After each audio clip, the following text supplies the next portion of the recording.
El día de hoy vamos a concluir con nuestra lectura del Yo y el Ello, este famoso título de Sigmund Freud.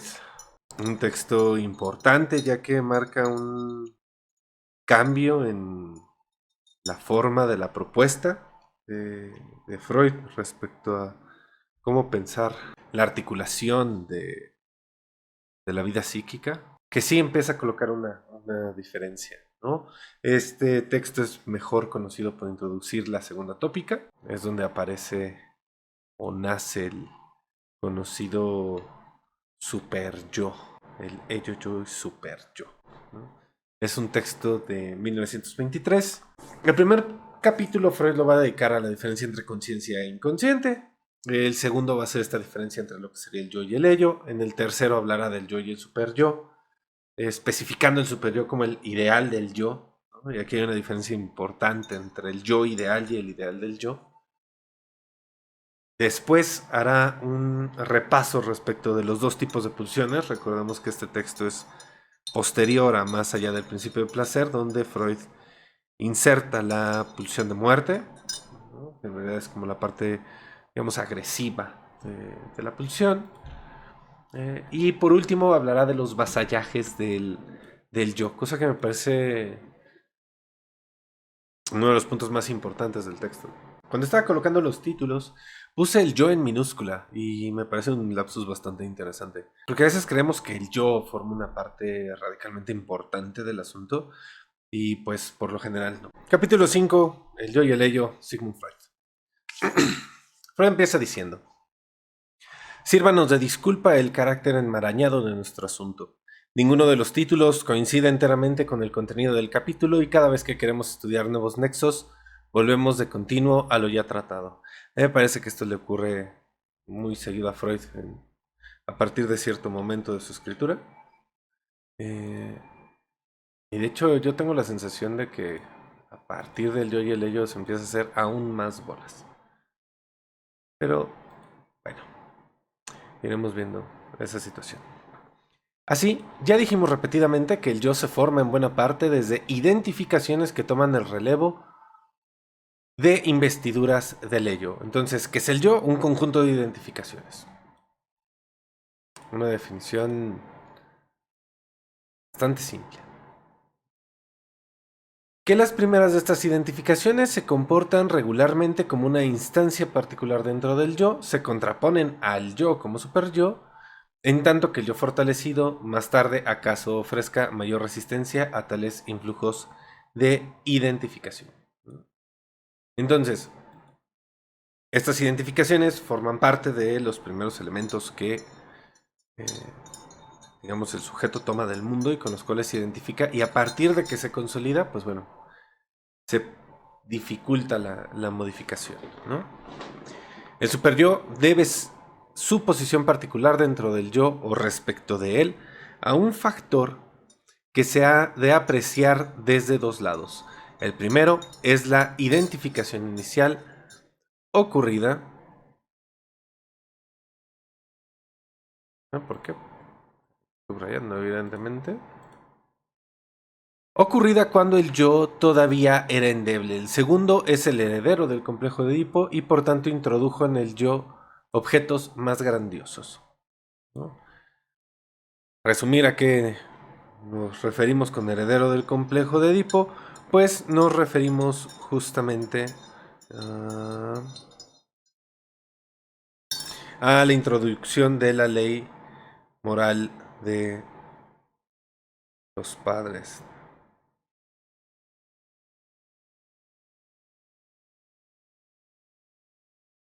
En cierta medida, es a las posteriores alteraciones del yo lo que le falta. Corrijo. En cierta medida es a las posteriores alteraciones del yo lo que la fase sexual primaria de la infancia es a la posterior vida sexual tras la pubertad. Es accesible sin duda a todos los influjos que puedan sobrevenir más tarde. No obstante, conserva a lo largo de la vida su carácter de origen, proveniente del complejo paterno, la facultad de contraponerse al yo y dominarlo, ¿no? Y aquí me parece importante, ¿no? Cuando Freud está diciendo es accesible a todos los influjos que puedan venir más tarde, este enunciado de que infancia es destino deja de ser verdadero, ¿verdad? Entonces, ¿qué es lo que va a ocurrir? De hecho, cuando Freud cita esa frase de infancia es destino,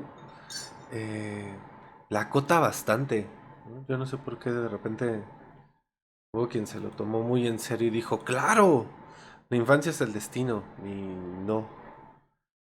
De hecho, si no me recuerdo, empieza con podríamos creer. Pero bueno, lugar de otro texto de otra cita. Sigo. Es el monumento recordatorio de la endeblez y dependencia en que el yo se encontró en el pasado y mantiene su imperio aún sobre el yo maduro. Así como el niño estaba compelido a obedecer a sus progenitores, de la misma manera el yo se somete al imperativo categórico del superyo. Y esta es justamente una clave clínica. Allí donde hay imperativo categórico, allí donde un sujeto se coloca para obedecer, digamos, ciegamente, eh, o simplemente por el hecho de que ahí hay una figura de autoridad, y entre comillas autoridad o algo que le parezca similar, cualquier forma de normativa, ahí podemos ubicar el papel del super yo. Ahora bien, descender de las primeras investiduras de objeto del ello, y por tanto del complejo de Edipo, significa para el super yo algo más todavía, ¿no?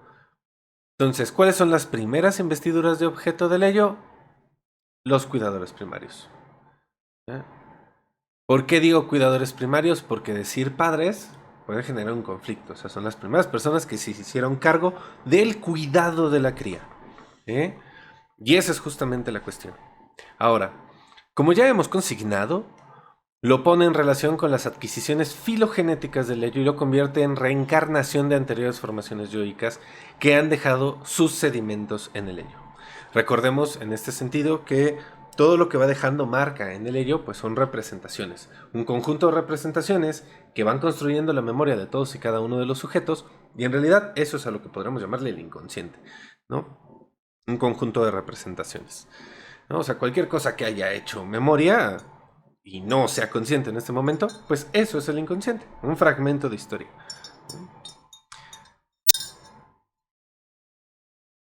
Sigo. Por eso el superyo mantiene duradera afinidad con el ello y puede subrogarlo frente al yo. Se sumerge profundamente en el ello, en razón de lo cual está más distanciado de la conciencia que el yo. Entonces, aquí es donde empiezan a jugar las dos tópicas, ¿no? No es que una tópica, o sea, la tópica del ello, yo, super yo, sustituya la primera tópica de consciente, preconsciente e inconsciente, ¿no? Más bien es una suerte de suma, ¿no? Porque recordemos que la palabra inconsciente en psicoanálisis, sí, por un lado, tiene esta característica dinámica, pero el otro termina siendo una característica, vamos a decirlo, descriptiva, ¿sí? Lo mejor para apreciar estos nexos será volver sobre ciertos hechos clínicos que desde hace mucho tiempo han dejado de ser una novedad, pero todavía guardan su procesamiento en la teoría, ¿no? Aguardan. Hay personas que se comportan de manera extrañísima en el trabajo analítico. Si uno les da esperanza y les muestra contento por la marcha del tratamiento, parecen insatisfechas y por regla general su estado empeora. Y aquí debo de subrayar el hay personas, o sea, hay quien se lo toma como totalitario y definitivamente no es así, es un particular. Al comienzo se lo atribuye a desafío y al empeño por demostrar su superioridad sobre el médico, pero después se llega a una concepción más profunda y justa. Uno termina por convencerse no solo de que estas personas no soportan elogio ni reconocimiento alguno, sino que reaccionan de manera trastornada frente a los progresos de la cura. Toda solución parcial, cuya consecuencia debería ser una mejoría o una suspensión temporal de los síntomas, como de hecho lo es en otras personas, les provoca un refuerzo momentáneo de su padecer. Empeoran en el curso del tratamiento en vez de mejorar. Presentan la llamada reacción terapéutica negativa. ¿Sí? Y esto parte justamente de estas cosas que nosotros podremos considerar un avance en el proceso, pero que pues estos individuos viven como retroceso. Bueno, no sé si necesariamente decir como retroceso, pero responden mal ante ello, ¿no? Eh, Quiero dar un mejor ejemplo. Es como cuando tú estás queriendo que ocurra algo con mucha ansia, con muchas ganas, y entonces ocurre y ¿qué crees? Te va peor de lo que pensabas que te iba a ir, ¿no? En este caso, los síntomas empeoran. Tendremos que ser, Tendremos que entrar a algún tipo de viñeta clínica y pues este no es el espacio, ¿no? Pero bueno, lo importante es que hay ciertas personas que conforme ocurren cosas que se supone tendrían que mejorar la situación, en realidad la empeoran, ¿no? O ellos sienten esa cuestión. O sea, no hay duda de que algo se opone en ellas a la curación, cuya inminencia es temida como un peligro. Se dice que en estas personas no prevalece la voluntad de curación, sino la necesidad de estar enfermas. Analices esta resistencia de la manera habitual. Réstensele la actitud de desafío frente al médico, la fijación a las formas de la ganancia de la enfermedad persistirá, no obstante, en la mayoría de los casos. Y este obstáculo para el restablecimiento demuestra ser el más poderoso, más que los otros con que ya estamos familiarizados. La inaccesibilidad narcisista, la actitud negativa frente al médico y el aferramiento a la ganancia de la enfermedad. Son enunciados que hay que tomar con cuidado, ¿no? Pero bueno, a fin de cuentas, ahí hay una resistencia, de cierta manera, ¿no? A la cura. Por último, se llega a la intelección de que se trata de un factor, por así decir, moral, de un sentimiento de culpa que haya su satisfacción en la enfermedad y no quiere renunciar al castigo de padecer. ¿Sí? Y de aquí se saca esta idea de que la gente quiere estar enferma. Y no es así, ¿no? O sea, hay casos muy específicos en los cuales la sintomatología o ciertas circunstancias se viven, se aceptan como castigo y se goza de eso, ¿no? O sea, por ejemplo, esta idea cristiano-católica de que uno viene al mundo, de que mientras más uno sufra aquí, más se va a ganar el cielo, cae justamente en esa coordenada, ¿no? O sea, como si justamente el infortunio tuviera algo de beneficio, ¿no? Hay que ser muy cuidadosos en el momento en el cual esto se aplica. A este poco consolador esclarecimiento es lícito atenerse en definitiva. Ahora bien, ese sentimiento de culpa es mudo para el enfermo. No le dice que es culpable. Él no se siente culpable, sino enfermo. Y esto es bien importante porque no es que la intervención sea, bueno, tal vez usted se siente culpable y por eso no quiere mejorar. Esa es una intervención estúpida. ¿Eh? Es muy estúpida, ¿no? Porque uno concluye que hay una culpa tras haber analizado la resistencia, tras haber analizado qué con la historia, tras haber hecho un trabajo de análisis, ¿no? Y entonces se hace con la culpa para poder deshacer el síntoma, ¿no? Sigo. Solo se exterioriza en una resistencia a la curación difícil de reducir. Además, resulta particularmente trabajoso convencer al enfermo de que ese es un motivo de su persistencia en la enfermedad. Él se atendrá a la explicación más obvia, saber que la cura analítica no es el medio correcto para sanarlo.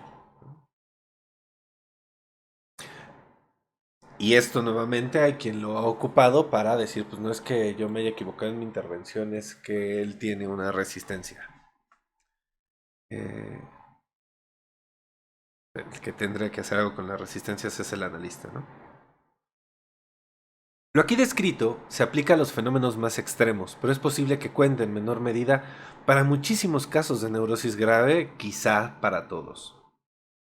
Más todavía, quizá es justamente este factor, la conducta del ideal del yo, el que decide la gravedad de una neurosis. Uf, qué enunciado. Esto me parece bastante importante. Por eso no rehuiremos algunas puntualizaciones sobre el modo en el que el sentimiento de culpa se exterioriza en diversas condiciones. Me parece que esto que estamos leyendo tiene cierta base. eh, Forma parte de la base a partir de lo cual, pues bueno, Lacan propondrá la cuestión del goce. Ahora, aquí está la nota 2, me la salté, la voy a leer. Dice, no es fácil para el analista luchar contra el obstáculo del sentimiento inconsciente de culpa. De manera directa no se puede hacer nada, e indirectamente nada más que poner poco a poco en descubierto los fundamentos reprimidos inconscientemente, con lo cual va mudándose en un sentimiento consciente de culpa. Por eso les dije que simplemente decirle ustedes por esto es una intervención, pues, innecesaria. Una particular chance de influir sobre él se tiene cuando ese sentimiento inconsciente de culpa es prestado, vale decir, el resultado de una identificación con otra persona que antaño fue objeto de una investidura erótica. Esa asunción del sentimiento de culpa es a menudo el único resto, difícil de reconocer, del vínculo amoroso resignado. Es inequívoca la semejanza que esto presenta con el proceso de la melancolía. Si se logra descubrir tras el sentimiento inconsciente de culpa esta antigua investidura de objeto, la tarea terapéutica suele solucionarse brillantemente. De lo contrario, el desenlace de la terapia en modo alguno es seguro. No hay forma de asegurar el desenlace de la terapia. Depende primariamente de la intensidad del sentimiento de culpa. Muchas veces la terapia no puede oponerle una fuerza contraria de igual orden de magnitud. Quizá también dependa de que la persona del analista se preste a que el enfermo la ponga en el lugar de su ideal del yo, lo que trae consigo la tentación de desempeñar frente al enfermo el papel de profeta, salvador de almas, redentor. Recordemos que Freud ya se ha peleado en bastantes momentos con esta imagen. Si esa no es la imagen del analista, ese no es el lugar del analista. Puesto que las reglas del análisis desechan de manera terminante semejante uso de la personalidad médica, el analista no es ni profeta, ni salvador de almas, ni redentor. Es honesto admitir que aquí tropezamos con una nueva barrera para el efecto del análisis, que no está destinado a imposibilitar las reacciones patológicas, sino a procurar al yo del enfermo la libertad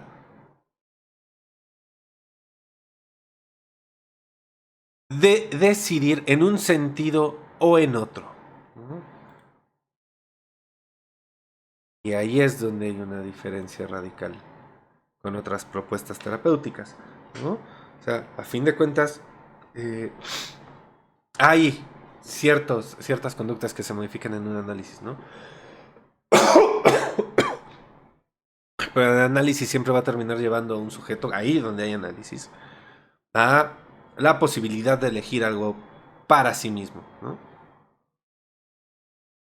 El sentimiento de culpa normal, continúo con el texto. El sentimiento de culpa normal, consciente o conciencia moral, no ofrece dificultades a la interpretación. Descansa en la tensión entre el yo y el ideal del yo. Es la expresión de una condena del yo por su instancia crítica. Instancia crítica que deviene de la educación de cada uno. Quizá no diverjan mucho de los notorios sentimientos de inferioridad de los neuróticos. En dos afecciones que nos resultan ya familiares, el sentimiento de culpa es consciente, notorio, de manera hiperintensa. El ideal del yo muestra en ellas una particular severidad y se abate sobre el yo con una furia cruel. Pero la conducta del ideal del yo presenta entre ambos estados, la neurosis obsesiva y la melancolía, además de la señalada concordancia, divergencias que no son menos significativas. Entonces, fíjense, o sea, la melancolía y la neurosis obsesiva comparten una articulación del ideal del yo bastante importante en su estructura. En la neurosis obsesiva, en algunas formas de ella, rayo, el sentimiento de culpa es hiperexpreso, pero no puede justificarse ante el yo. Siento culpa, pero no sé de qué. Me siento malo, pero no sé de qué. Sé que no puedo disfrutar estas cosas, pero no sé por qué. Eso es lo que está diciendo. Por eso, el yo del enfermo se revuelve contra la imputación de culpabilidad y demanda al médico le ratifique su desautorización de sus sentimientos de culpa. Dígame que no soy culpable. Sería insensato ceder a ello, pues de nada serviría. El análisis muestra, en efecto, que el superyo está influido por procesos de que el yo no se ha percatado. Pueden descubrirse efectivos y operantes los impulsos reprimidos que son el fundamento del sentimiento de culpa. ¿Sí? Recordemos que esto tiene que ver, pues, con algún deseo del sujeto. En este caso, bueno, con alguna moción de deseo, para no confundir deseo y anhelo. El superyo ha sabido más que el yo acerca del ello inconsciente no sabido. ¿Vale? Y esto ocurre principalmente cuando uno le dan ganas de ciertas cosas que uno sabe que no son pertinentes, que no son socialmente aceptadas, y entonces, pues bueno, digamos, lo reprime rapidísimo, pero lo empieza a sintomatizar. Y es ahí donde uno se detiene y dice, a ver cómo, ¿por qué me está pasando esto? Dicen por acá, en los casos de que el no sé se mantenga los cuestionamientos del analista, una interpretación puede influir de buena manera o puede actuar como sugestión. En esos casos a mí me parece que la interpretación opera como sugestión, ¿no? Porque claro, evidentemente la persona no sabe y ahí es donde viene la cuestión. Uno no le pregunta, o sea, cuando un analista pregunta, ¿y por qué cree que sea esto? Evidentemente la persona te va a decir, no sé. Y entonces hay que recurrir a otras cosas. Bueno, ¿cuándo fue la última vez que lo sintió? ¿En qué escenario le estaba ocurriendo esto? ¿A qué le suena? ¿Qué asocia con eso? Hábleme más, cuénteme más de este sentimiento de culpa. Y uno va viendo cómo se va articulando la historia y entonces la intervención va por otro lugar, porque pues, si eso está cerrado, pues evidentemente cuando le preguntas, te va a decir, no sé. Sigo. En el caso de la melancolía, es aún más fuerte la impresión de que el superyo ha arrastrado hacia sí a la conciencia. Pero aquí el yo no interpone ningún veto, se confiesa culpable y se somete al castigo. Comprendemos esta diferencia. En la neurosis obsesiva se trata de emociones repelentes que permanecían fuera del yo. En la melancolía, en cambio, el objeto, a quien se dirige la cólera del superyo, ha sido acogido en el yo por identificación. Y esto es algo, por ejemplo, que pasa, y Freud lo describe bastante bien en Duelo de Melancolía, cuando alguien fallece, se dice el adagio que todos los muertos son santos. Este sentido de que todos los muertos sean santos tiene que ver con que ante la pérdida de ese objeto, el yo, las personas que perdieron los dolientes, eh, se identifican con alguna característica del yo y entonces empiezan a reclamar a sí mismos lo que quisieran reclamarle al objeto. ¿Sí?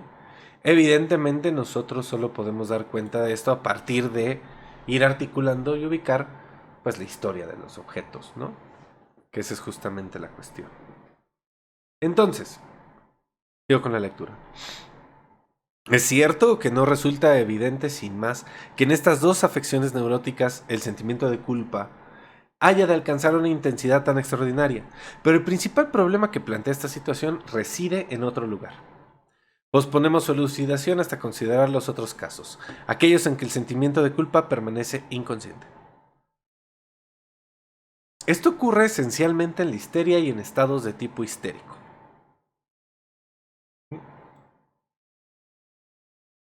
El mecanismo del permanecer inconsciente es aquí fácil de colegir. El yo histérico se defiende de la percepción penosa con que lo amenaza la crítica de su superyo de la misma manera como se defendería de una investidura de objeto insoportable, mediante un acto de represión. Se debe al yo entonces que el sentimiento de culpa permanezca inconsciente. Sabemos que el yo suele emprender las represiones al servicio y por encargo de su superyo, pero he aquí un caso en que se vale de esa misma arma contra su severo amo. En la neurosis obsesiva, como es notorio, prevalecen los fenómenos de la formación reactiva. Aquí, el yo solo consigue mantener lejos el material a que se refiere el sentimiento de culpa. Y como podrán ver, me salté esta parte que dice en la histeria, porque tiene corchetes rectangulares.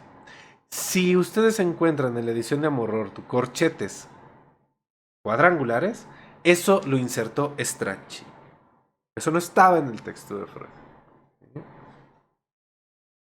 Entonces, Strachey lo hace para decir, ah, claro, esto tiene que ver con la histeria, porque es de lo que Freud está hablando. Pero a mí me parece que cuadra un poco más a la obsesión. De hecho, cuadra más con la obsesión. Uno puede dar un paso más y aventurar esta premisa. Gran parte del sentimiento de culpa tiene que ser normalmente inconsciente, porque la génesis de la conciencia moral se enlaza de manera íntima con el complejo de Edipo, que permanece inconsciente. Si alguien quisiera sostener la paradójica tesis de que el hombre normal no solo es mucho más inmoral de lo que cree, sino mucho más moral de lo que sabe, el psicoanálisis, en cuyos descubrimientos se apoya la primera mitad de la proposición, tampoco tendría nada que objetar a la segunda. Entonces resulta que el hombre normal es mucho más inmoral de lo que cree y al mismo tiempo es mucho más moral de lo que cree. Y esto uno lo alcanza a ver en los momentos donde uno se sorprende de sus reacciones, ¿no? De lo que le ofende. Dice la nota 3. Esa proposición solo en apariencia es una paradoja. Enuncia simplemente que la naturaleza del ser humano rebasa en mucho, tanto en el bien como en el mal, lo que él cree de sí.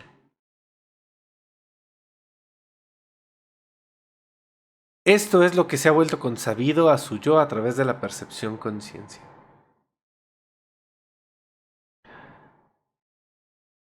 Regreso al texto. Fue una sorpresa hallar que un incremento de este sentimiento de culpa inconsciente puede convertir al ser humano en delincuente.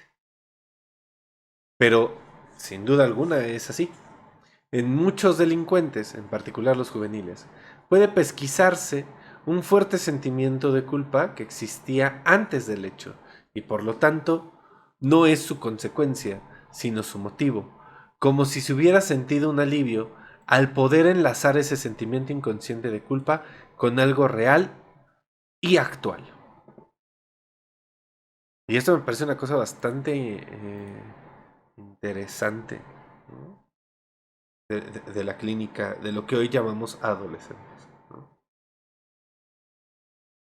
Como hay ciertas vivencias que hacen que los sujetos... Ay, lo voy a decir diferente. Es como cuando a alguien lo están atosigando y le están diciendo, eres malo, eres malo, eres malo, eres malo, eres malo, ¿no? No has sido malo. Y entonces de repente agarra y dice, ah, si de todas formas soy malo, ahora sí voy a ser malo. O sea, si de todas formas me van a castigar, voy a hacer algo para que merezca el castigo. ¿Sí? Ahí es donde viene la inversión. El sentimiento de culpa antecede al acto. En esto que está colocando Freud, sí, ¿no? O sea, ya había un sentimiento de culpa por algo, no se tenía claro qué. Y entonces lo que hace el acto es especificar qué es lo que está ocurriendo ahí, ¿no? Por ejemplo, con los actos de autolesión, ¿no? Aquellas personas que practican cutting, suele ocurrir que hay un dolor que no se puede localizar en el cuerpo.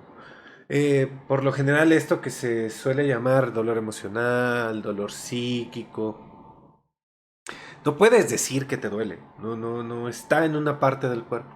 Y lo que hace la autolesión es darle un lugar. No solo darle un lugar en el cuerpo, sino que también es una herida que sí se puede atender.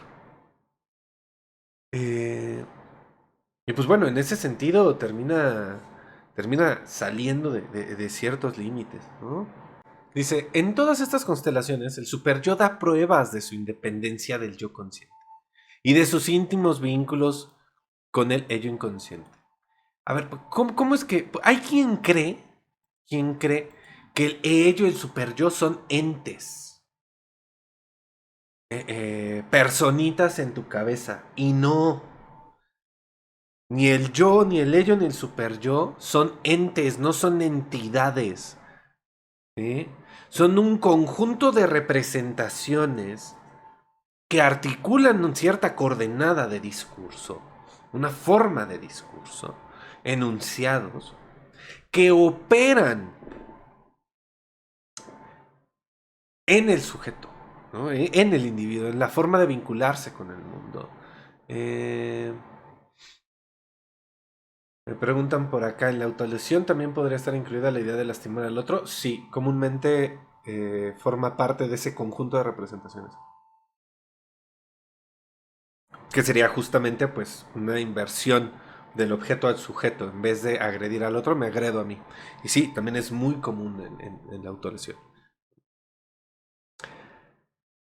El superyo es un conjunto de representaciones, el yo es otro conjunto de representaciones, principalmente identificaciones, y el ello pues es otro conjunto de representaciones. ¿Qué representación? Cualquier huella anémica, cualquier cosa que se haya inscrito en memoria.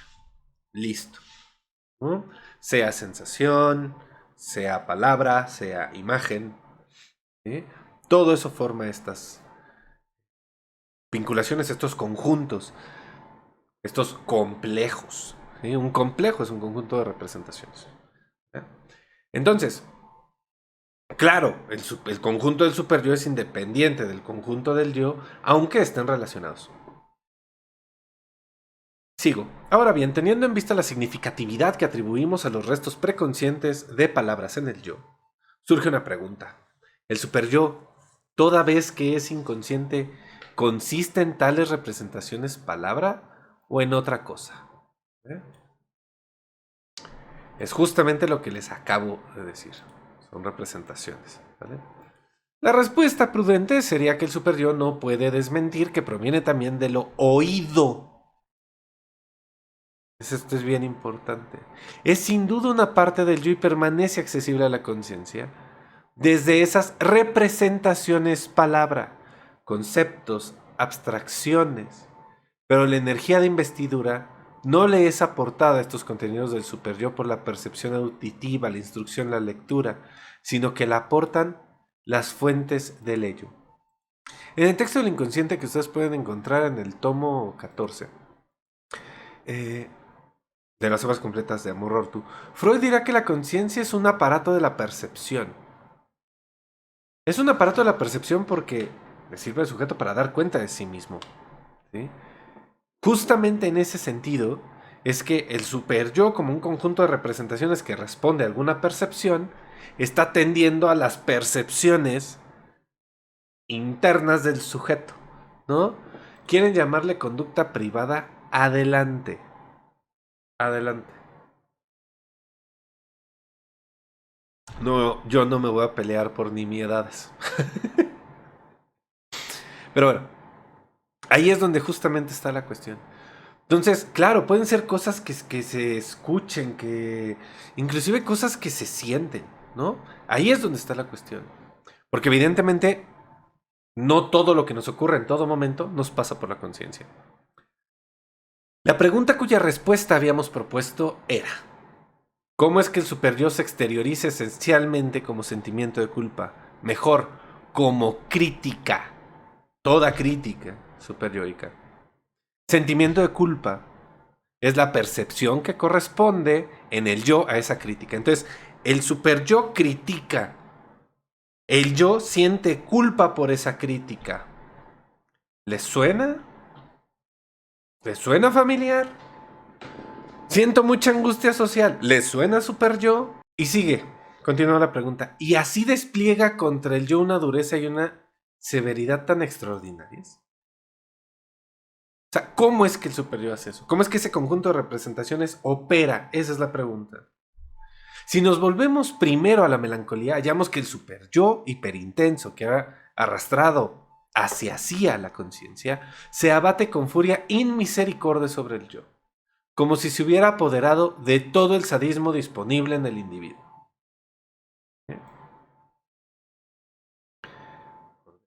Coordenadas clínicas para trabajar con la melancolía, ¿no? La compasión, ser compasivo con uno. Y esto pasa necesariamente por tumbar ideales, ¿eh? O sea, es una cosa bien importante en el ejercicio del análisis. Claro, con cuidado, contacto. De acuerdo con nuestra concepción del sadismo, diríamos que el componente destructivo se ha depositado en el superyo y se ha vuelto hacia el yo. Lo que ahora gobierna en el superyo es como un cultivo puro de la pulsión de muerte, ahí está la agresión, que a menudo logra efectivamente empujar al yo a la muerte. Cuando el yo no consiguió defenderse antes de su tirano mediante el vuelco a la manía. En determinadas formas de neurosis obsesiva, los reproches de la conciencia moral son igualmente penosos y martirizadores, pero la situación es aquí menos transparente. Es digno de notarse que, por oposición a lo que ocurre en la melancolía, el neurótico obsesivo nunca llega a darse muerte. Es como inmune al peligro de suicidio. Está mucho mejor protegido contra él que el histérico. Ay, mira, la cita que no sabía que necesitaba. Lo comprendemos. Es la conservación del objeto lo que garantiza la seguridad del yo. En la neurosis obsesiva, una regresión a la organización pregenital hace posible que los impulsos de amor se transpongan en impulsos de agresión hacia el objeto. Yo no sé si eso sea pura regresión, pero bueno.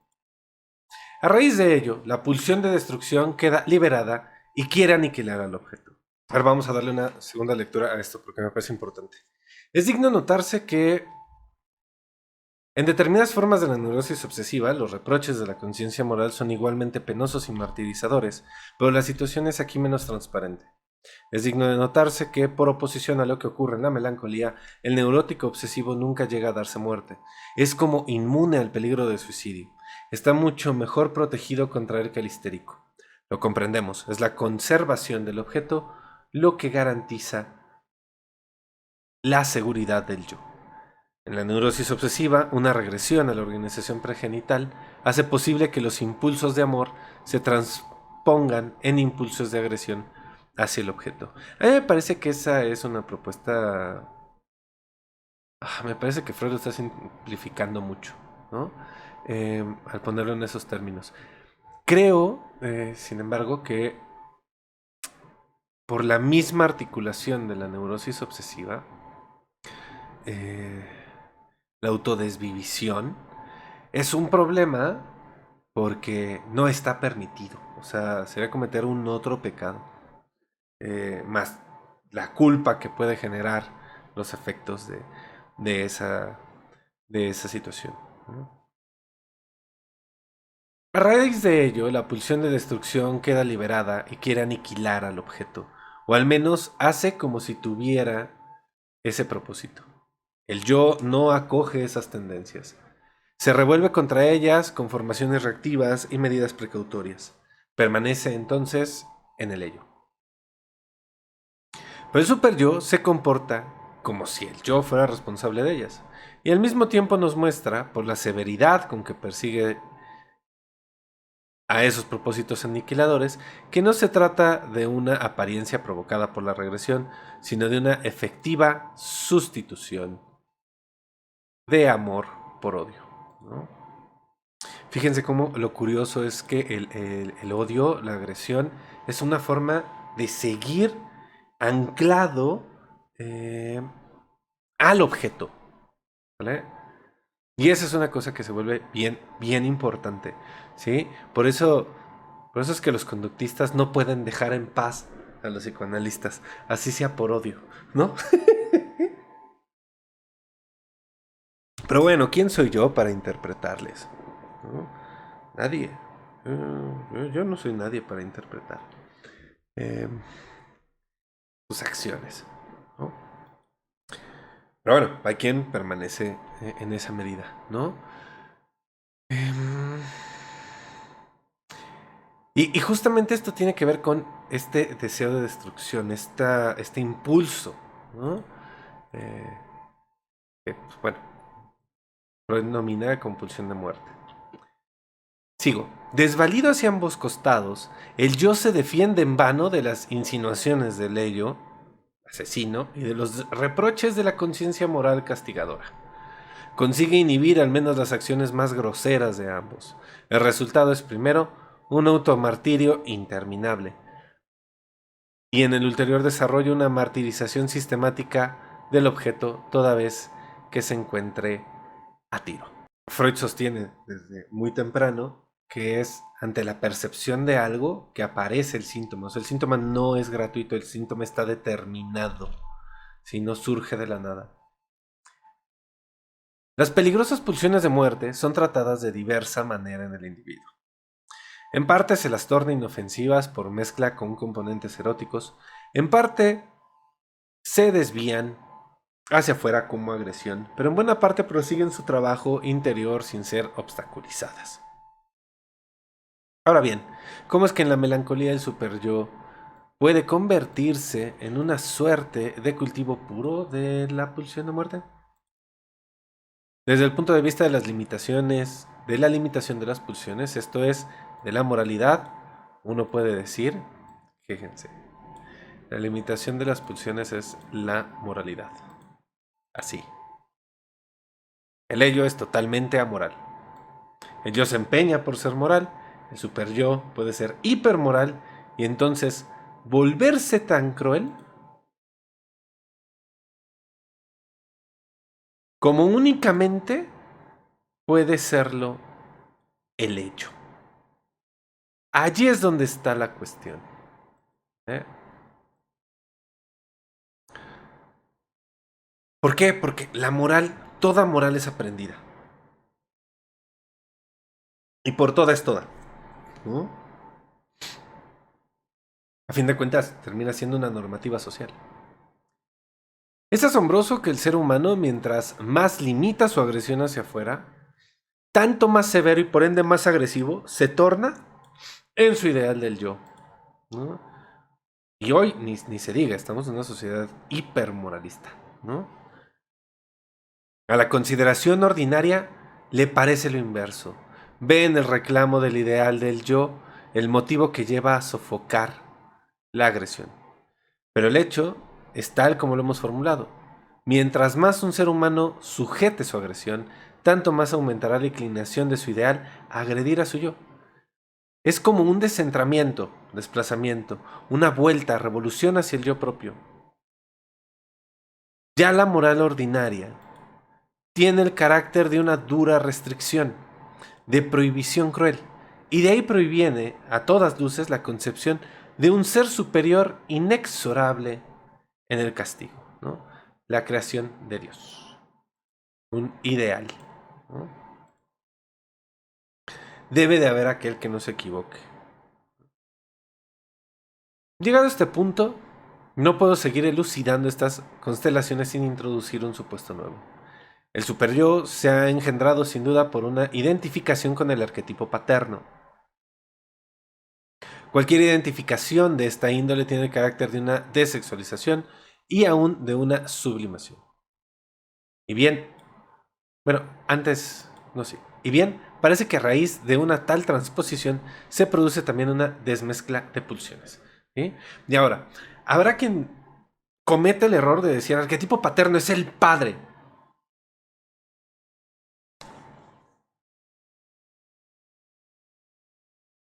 De hecho, serían los dos, ¿no?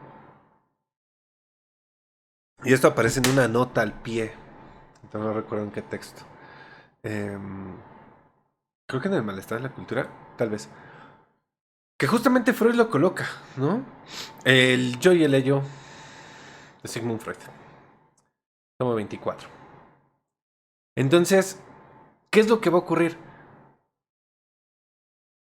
Todo aquello que las personas que crearon a alguien le dijeron que tenía que ser, que era un deber, que era una regla, va a formar parte del super yo. ¿Sí? Todo. Entonces, justamente por cuestión del arquetipo paterno, implica tanto a madre como a padre, ¿sí? Porque los dos son figuras de autoridad. ¿Sí? Y pues bueno, cualquiera que pueda sumarse a esa serie. Sigo. Y bien, parece que a raíz de una tal transposición se produce una desmezcla de pulsiones. Tras la sublimación, el componente erótico ya no tiene más fuerza para ligar toda la destrucción aliada con él. Y esta se libera como inclinación a la agresión y a la destrucción. Sería esta desmezcla justamente de donde el ideal extrae todo el sesgo duro y cruel del imperioso deber ser. Dense cuenta cómo esta cruzada que tienen los conductistas contra los psicoanalistas tiene que ver por esta crueldad del deber ser. ¿Eh? Sí. O sea, tú no deberías y entonces tú tienes... Es un deber ser que los oprime. O sea, no solo a ellos, al resto de personas que rodean, ¿no? Por eso hacen esto. Y ellos saben que están haciendo bien. O sea, son radicalmente sadianos, ¿no? Porque esto debe de ser. Ahora, ¿qué ocurre con esta mezcla de pulsiones? ¿No? Uno suele contener la agresión. A todos nos habita agresión y ternura, ¿no? Por ponerlo en estos términos. Para con aquellos que sientes ternura, sueles regular con la agresión. Aquellos con los cuales sientes agresión, sueles regular con la ternura. El problema está cuando estos se separan. ¿Sí? Y entonces hay personas que se agreden a sí mismas porque no pueden agredir a aquellos que aman, a aquellos que quieren. Nuevamente, vuelve a aparecer la cuestión de la autolesión, ¿no? Oye, pero entonces esa es la causa. No, no, no, tú nunca vas a saber la causa porque debe de haber análisis de por medio. Y esto los conductistas no lo han entendido, ¿no? No han entendido, porque no han estudiado psicoanálisis, evidentemente, porque no estudian psicoanálisis. Eh, y también un montón de personas que dicen que estudian psicoanálisis, que no han estudiado psicoanálisis, que no han acabado de entender el psicoanálisis. eh, que no hay forma de determinar las causas de ningún evento hasta no haberlo analizado. Por eso los conductistas hacen análisis funcional de la conducta y requieren hacer un análisis antes de hacer una intervención. Freud lo lleva diciendo 100 años. ¿Eh? Oye, pero es que hay psicoanalistas. Sí, sí, sí, ya lo sé. Ya todos sabemos que hay malas praxis, ¿no? Dice, pero igual es parte de la ciencia que valida su discurso, ¿no? Pero pues es que la ciencia es otra cosa, ¿no? Como en la religión, si le dice tal, pues así tiene que ser. Claro, es que ahí más bien hacen religión y dogma, ¿no? Esa es justamente la cuestión. Si hicieran ciencia de veras, si, o sea, si fueran científicos, investigadores, irían a revisar y a ahondar y a trabajar en vez de solo repetir como merólicos lo que ya les dijeron en sus formaciones, ¿no? Y vale, adelante, ¿no? O sea, que cada quien haga un papalote y lo eche a volar, ¿no?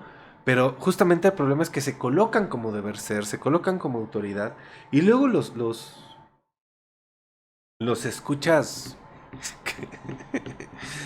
quejándose de cosas que pues uno ya sabe por dónde van, qué es lo que está ocurriendo, ¿no? Por eso es que las discusiones ocurren en los círculos conductuales son radicalmente diferentes a las discusiones que ocurren en los círculos psicoanalíticos. A mí me parece que simplemente hay una diferencia de nivel.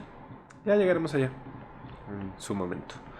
Pero bueno, sigamos con el texto.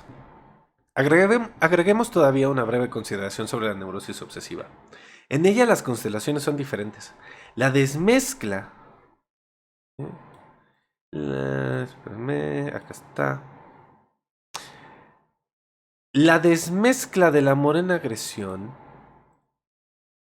no se ha producido por una operación del yo, sino que es la consecuencia de una regresión consumada en el ello. Y esto, ya habiendo tocado varios puntos, es lo que hace que Freud de repente, o sea, esta propuesta yo super, tanto tópica, de repente hace que la cosa se vuelva más complicada, ¿no? En términos explicativos, ¿no? Pero bueno, eh, porque esto se movió para acá y entonces una vez que se mueve para acá, está operando así, eh, no sé. Pues, la verdad es que no sé, de repente, cosas que creo que no son muy útiles a nivel clínico. A nivel teórico es otra situación, ¿no? Pero bueno, hay una regresión consumada en el ello. Mas este proceso ha desbordado desde el ello sobre el superyo, que ahora acrecienta su severidad contra el yo inocente. Pero en los dos casos, el yo, que ha dominado a la libido mediante identificación, sufriría a cambio, de parte del superyo, el castigo por medio de la agresión entreverada con la libido, ¿no? Simplemente es todos, todo sujeto que ha sido socializado, que ha sido educado, cuenta con esta eh, instancia supervisante de sí mismo, crítica, o sea, que critica, que controla impulsos, que si quieres llamarle. ¿Sí?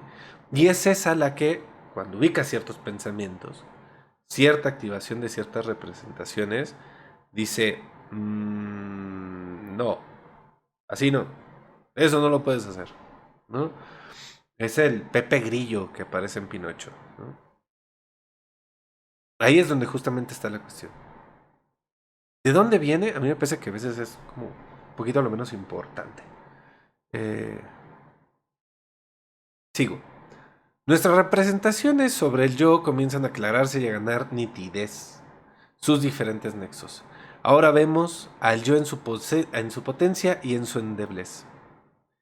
Se le han confiado importantes funciones en virtud de su nexo con el sistema de percepción.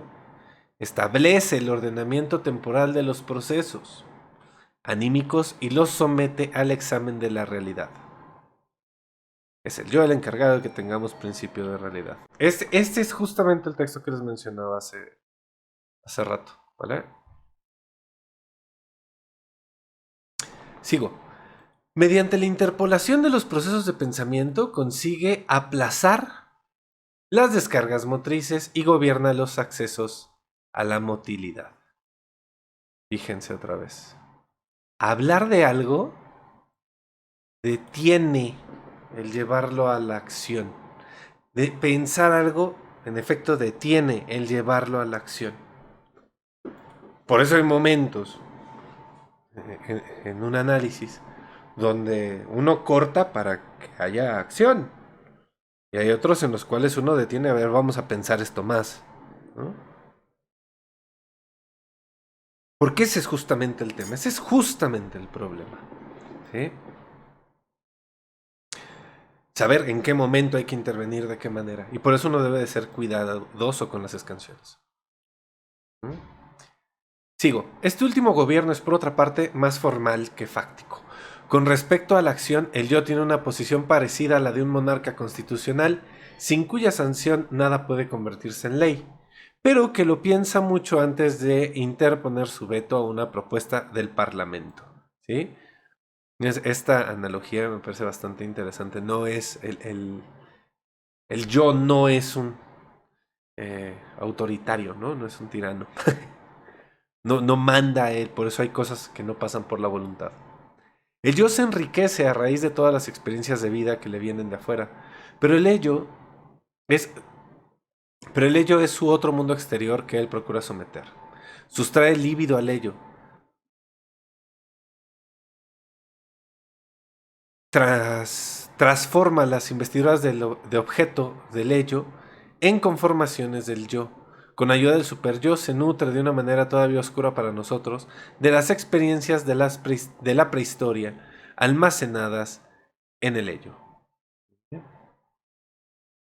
Entonces, justamente aquí está. ¿De dónde viene eh, todo lo que suponemos? Del pasado, de algo que ya ocurrió. El futuro, toda previsión del futuro es simplemente un pasado puesto por delante, porque nadie puede leer el futuro, ¿no? Es a partir de nuestra historia que calculamos las posibilidades de lo que viene. Por eso es que siempre calculamos posibilidades repetidas, ¿no? Hay dos caminos por los cuales el contenido del ello puede penetrar en el yo.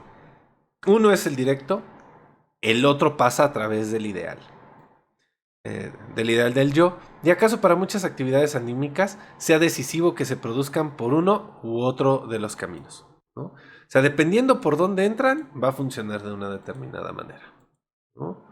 Ah, dicho de otra manera, si viene desde el deber ser o viene desde, eh, vamos a llamarle el impulso carnal, la sensación, la tripa, ¿no? El yo se desarrolla desde la percepción de las pulsiones hacia su gobierno sobre estas, desde la obediencia a las pulsiones hacia su inhibición. En esta operación participa intensamente el ideal del yo, siendo, como lo es en parte, una formación reactiva contra los procesos pulsionales del ello. El psicoanálisis es un instrumento destinado a posibilitar al yo la conquista progresiva del ello.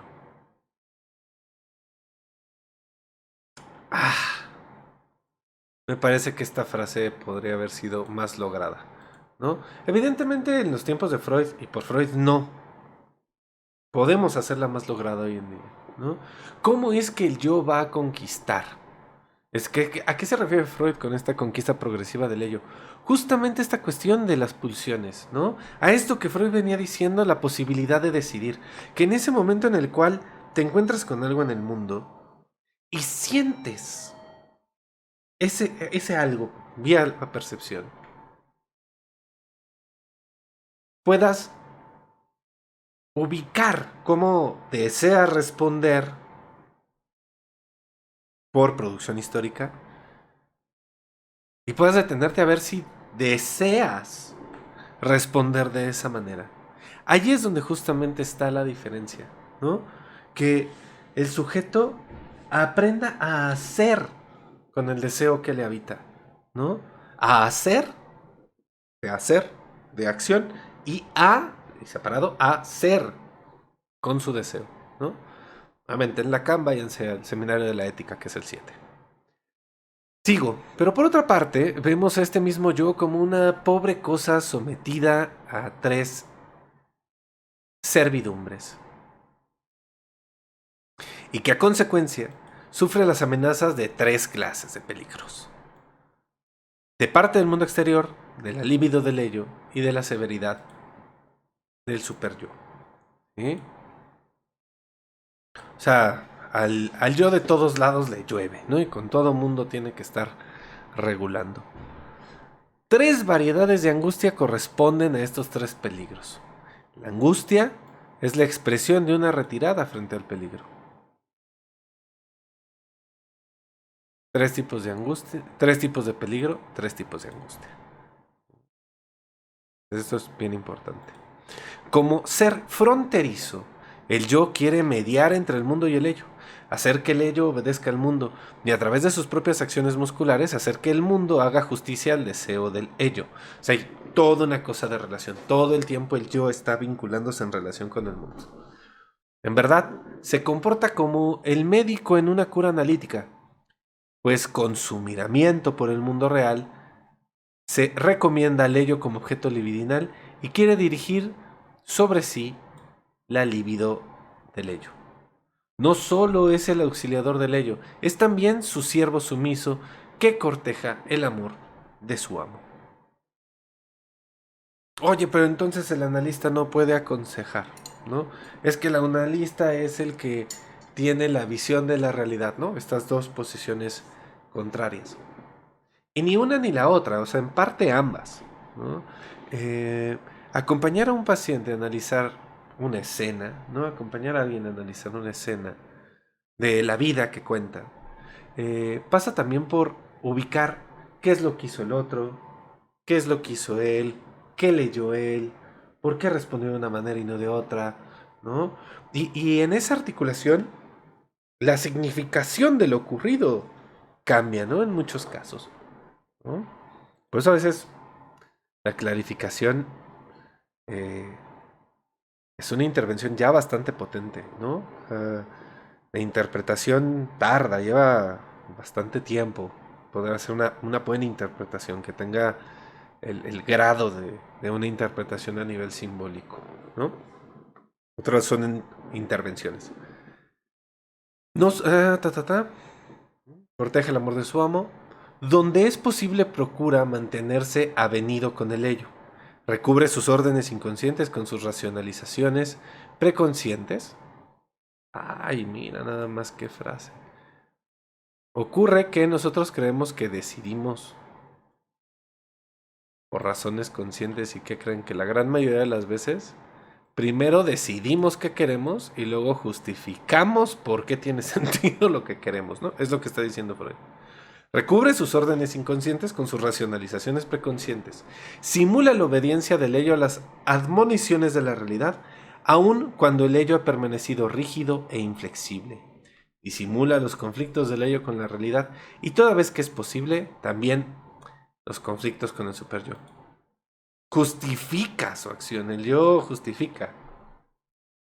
Con su posición intermedia entre ello y realidad, sucumbe con alta frecuencia a la tentación de hacerse adulador, oportunista y mentiroso, como un estadista que aún teniendo una mejor intelección de las cosas, quiere seguir contando empero con el favor de la opinión pública, ¿no? Por eso a veces cuesta tanto trabajo darle lugar a la realidad, ¿vale? Porque quisiéramos que fuera de otra forma, porque cuesta mucho trabajo darle lugar a la pérdida de una satisfacción, aunque sea solo una posible satisfacción. Cosa importante e interesante. Sigo. No se mantiene neutral entre las dos variedades de pulsiones. Mediante su trabajo de identificación y de sublimación, presta auxilio a las pulsiones de muerte para dominar a la libido, pero así cae en el peligro de devenir objeto de las pulsiones de muerte y de sucumbir a sí mismo. A fin de prestar ese auxilio, él mismo tuvo que llenarse con libido. Por esa vía deviene subrogado del Eros y ahora quiere vivir y ser amado, ¿no? Y ahí aparecen estas dos posiciones, ¿no? Que nos sirven para pensar un montón de problemas hoy, ¿no? Por ejemplo, esta cosa de las crisis de soledad, pues ocurre también porque yo creo que el autor más sencillo para explicarlo es Erich Fromm, ¿no? Con este librito del arte de amar. Lo encuentras casi en cualquier puesto de periódicos. Ahorita ya no sé, ¿no? Y dice, es que todo el mundo quiere ser amado, pero nadie quiere amar, ¿no? Y eso genera una imposibilidad, o sea, es nada más recibir, ¿no? Pero bueno, asunto por otro lado. Dice, sigo, pero como su trabajo de sublimación tiene por consecuencia una desmezcla de pulsiones y una liberación de las pulsiones de agresión dentro del superyo, su lucha contra la libido lo expone al peligro del maltrato y de la muerte. Si el yo padece o aún sucumbe bajo la agresión del superyo, su destino es un correspondiente al de los protistas, que perecen por los productos catabólicos que ellos mismos han creado. En el sentido económico, la moral actuante en el superyo nos aparece como uno de los productos catabólicos. Entonces, el yo todo el tiempo está identificándose, sublimando, haciendo todo este ejercicio, pero en algún momento, y creo que eso es una de las cosas que mejor enseña un psicoanálisis, uno termina siendo víctima de sus propios pensamientos, de su propio ejercicio de pensamiento. Y ahí es donde uno empieza a cuestionar, pues, creencias, ¿no? Creencias en las cuales durante mucho tiempo sostuvo su vida. Y cuestionarlas, pues bueno, también en historia, ¿no? O sea, historizadas. Entre los vasallajes del yo, acaso el más interesante es el que lo somete al superyo. El yo es el genuino almacigo de la angustia. Amenazado por tres clases de peligro, el yo desarrolla el reflejo de huida, retirando su propia investidura de la percepción amenazadora o del proceso del ello estimado amenazador y emitiendo aquella como angustia. El yo es el encargado de sentir eso y, pues bueno, salir por patas, ¿no? Esta reacción primitiva es relevada más tarde por la ejecución de investiduras protectoras, por ejemplo, el mecanismo de las fobias. No se puede indicar qué es lo que da miedo al yo a raíz del peligro exterior o del peligro libidinal en el ello. Sabemos que es su avasallamiento o aniquilación, pero analíticamente no podemos aprehenderlo. ¿Eh? Por eso, pero es que ¿qué es lo que le da miedo de esto? Y el paciente dice, no sé, ¿qué se le ocurre? No se trata de que el paciente te dé la respuesta, se trata de poder producir historia, de poder producir palabra, ¿eh? Para poder hacer algo con esa historia, para poder empezar a acotar. ¿Eh? Yo puedo saber qué hacer perfectamente ante un perro salvaje. ¿No? Eso no hace que el perro eh, me deje de dar miedo. Puedo responder diferente, pero el miedo puede seguir ahí. ¿Sí? Sigo. El yo obedece simplemente a la puesta en guardia del principio de placer. En cambio, puede enunciarse lo que se oculta tras la angustia del yo frente al super yo. La angustia de la conciencia moral. O sea, sí se puede enunciar. Del ser superior que devino ideal del yo, pendió una vez la amenaza de castración, la amenaza de pérdida. Y esta angustia de pérdida, de castración, es probablemente el núcleo en torno del cual se depositó la posterior angustia de la conciencia moral. Es la que se continúa como angustia de la conciencia moral. ¿Por qué hago la sustitución de la palabra castración por pérdida? ¿No? Porque ahí hay un imaginario que es complicado a la fecha con el psicoanálisis, ¿no? Y aparte también es toda una apuesta ya personal, ¿no? Empezar a modificar ciertas terminologías, ¿no? Sigo. La sonora frase, toda angustia es en verdad angustia de muerte, difícilmente posee un sentido y en todo caso no se la puede justificar. Más bien, me parece enteramente correcto separar la angustia de muerte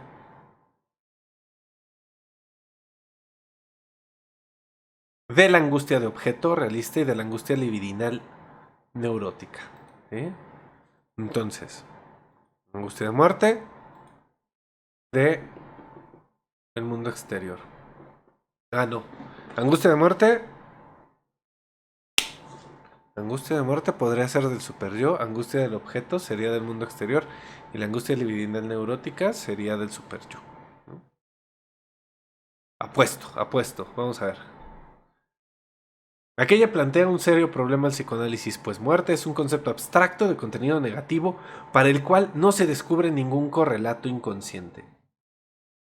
El yo se considera inmortal. Nadie tiene representación de la muerte, solo tenemos representación de la muerte del otro, tenemos representación de los muertos. Nos es imposible representar nuestra propia muerte porque nunca estaremos percibiendo nuestra muerte. Y en el momento que lo más próximo a percibir lo que es la agonía, después pues ya no hay. Entonces no queda marcado, ¿no? Es literal una pérdida. El único mecanismo posible de la angustia de muerte sería que el yo diera de baja en gran medida su investidura libidinal narcisista y por tanto se resignase a sí mismo, tal como suele hacerlo en caso de angustia, con otro objeto. Opino que la angustia de muerte se juega entre el yo y el superyo. Tenemos noticia de la emergencia de angustia de muerte bajo dos condiciones totalmente análogas, por lo demás, a las del desarrollo ordinario de angustia. Como reacción frente a un peligro exterior y como proceso interno. Y como proceso interno, por ejemplo, en la melancolía. El caso neurótico puede ayudarnos aquí también a inteligir el objetivo real. La angustia de muerte de la melancolía admite una sola explicación, a saber, que el yo se resigna a sí mismo porque se siente odiado y perseguido por el superyo, en vez de sentirse amado. Es que, ¿qué hacemos para atender suicidas? ¿No? Lo más probable es que la próxima semana anuncie un curso de intervención sobre el síntoma de la desvivisión, sobre el síntoma suicida, para todos aquellos que quieran tomarlo, ¿no? Pero es que ese acto es la conclusión de una historia. Y si no tienes la historia, no vas a poder intervenir sobre él, ¿no? Y es complicado. Y claro, tiene que ver con el amor. Tiene que ver con los lazos con los otros, ¿sí? No solo con la interacción, sino con la significación de esa interacción, ¿no? En efecto, vivir tiene para el yo el mismo significado que ser amado. Que ser amado por el super yo, ¿no? Ambas. Por otro y por el super yo. Que también en esto se presenta como subrogado del hecho. El super yo subroga la misma función protectora y salvadora que al comienzo recayó sobre el padre y después sobre la providencia o el destino. Ahora bien, por eso la gente está pensando en las vibras. Sigo, ahora bien, el yo no puede menos que extraer la misma conclusión cuando se encuentra en un peligro objetivo desmedidamente grande, que no cree poder vencer con sus propias fuerzas. Se ve abandonado por todos los poderes protectores y se deja morir. O sea, a veces hay que enseñar a luchar, ¿no? Por lo demás, esta situación sigue siendo la misma que estuvo en la base del primer gran estado de angustia del nacimiento y de la angustia infantil de añoranza, la separación de la madre protectora, ¿sí? Ahora, me parece importante ubicar, o sea, que para hacer una lectura crítica de Freud, tenemos que ubicar estos puntos de encuentro. Fíjense, aquí hay un padre protector, ¿sí? Protector y salvador que recae sobre el padre, pero el padre hace sustituto de la madre protectora, ¿no? De la angustia de nacimiento, ya a estas alturas, ¿sí? Freud, eh, en Inhibición, Síntoma y Angustia, se revuelve frente a esta cuestión, ¿vale? Que es el siguiente tomo, ¿sí? Porque dice que, ¿cómo va a haber angustia de nacimiento? Pues tú no sabes, no eres consciente de eso, ¿vale? Que no es el primer trauma y no con que resuelvas eso vas a salir de ahí. Más complejo que eso, ¿no? Es un texto posterior. ¿Qué es lo que va a ocurrir? ¿Sí? La cría, no sé si decir instintivamente, porque ahí también hay una cosa muy particular, pero muy tempranamente se da cuenta de que es otra cosa la que viene a atenderle, a alimentarle. Y digo tempranamente, no sé, 6 meses, ¿vale? Ahí es donde está la cuestión de la aparición del objeto, ¿sí? Y del otro que de ese objeto, ¿no? Entonces, claro, cuando el otro no aparece, pues ahí hay angustia, ¿no? Tal vez no podríamos llamarle angustia tal cual, pero lo vemos en la cara de los bebés, ¿no? O sea, algo se les deshace, es bien particular, ¿no? Y ante esa sensación de radical displacer, requerimos de otro, ¿no? Sigo. De acuerdo con estas exposiciones, pues, la angustia de muerte puede ser concebida, lo mismo que la angustia de la conciencia moral, como un procesamiento de la angustia de castración. Insisto, fíjense cómo la palabra castración se sustituye por pérdida y la lógica opera exactamente igual. Ahora, claro, la castración es una pérdida específica, ¿no? En específico, muy particular. Dada la gran significatividad que el sentimiento de culpa tiene para las neurosis, no puede desecharse que en los casos graves y la angustia neurótica, en los casos graves, la angustia neurótica común experimente un refuerzo por el desarrollo de angustia entre el yo y el superyo. Angustia de castración, de la conciencia moral, de muerte. Pérdida del objeto que me haría sentir amado. Pérdida del objeto que me ama. Pérdida del objeto que amo. Pérdida del objeto que me haría ser amado. Esas son nuestras coordenadas. El ello, a quien nos vemos reconducidos al final, no tiene medio alguno para testimoniar amor u odio al yo, Ello no puede decir lo que ello quiere. No ha consumado ninguna voluntad unitaria. Eros y pulsión de muerte luchan en el ello. Dijimos ya con qué medios cada una de estas pulsiones se defiende de la otra. Podremos figurarlo como si el ello estuviera bajo el imperio de las mudas, pero poderosas pulsiones de muerte, que tienen reposo y querrían llamar a reposo a Eros, el perturbador de la paz, siguiendo las señas del principio del placer. No obstante, nos preocupa que así subestimemos el papel de Eros. ¿Cómo habría que entender esto? ¿No? Porque evidentemente uno llega al ello, al yo y al ello, ¿no? Porque en la universidad a alguien se le ocurrió la grandiosa idea de solo hacerte leer este texto sin darte la noticia, ¿no? La información de que es un texto que implica 23 años de trabajo, o sea, que no se lee tan fácil. Y la cosa es que Eros y muerte, ternura y agresión, nos habitan inherentemente. Y pueden ocurrir paralelas. Por eso es que podemos sentir ternura y agresión hacia el mismo objeto y a eso se le llama ambivalencia. Y no se trata de cancelar la ambivalencia, se trata de darle lugar, ¿no? Porque si no estamos trabajando con puro objeto ideal, ¿no? Y los objetos ideales, lamento decirles que no existen, ¿no? Lamento traer la castración al lugar, pero los objetos ideales no existen. En ese sentido, eh, evidentemente, la agresión está buscando realizar algo con los objetos. ¿Cuál es el gran problema que Freud termina ubicando en Más allá del principio del placer, que era lo que venía colocando en aquel otro texto? Que hay un movimiento de la pulsión del aparato, del organismo, que lo lanza hacia los objetos para cancelar una excitación displacentera, una sensación, una percepción. Pero al mismo tiempo, esa misma tendencia a cancelar la excitación, a cancelar eh, una percepción displacentera, está buscando retornar a un estado anterior de no sensación. Ese estado anterior de no sensación es lo que Freud denomina como muerte. O sea, debemos de ser muy cuidadosos, no es que uno se quiera morir.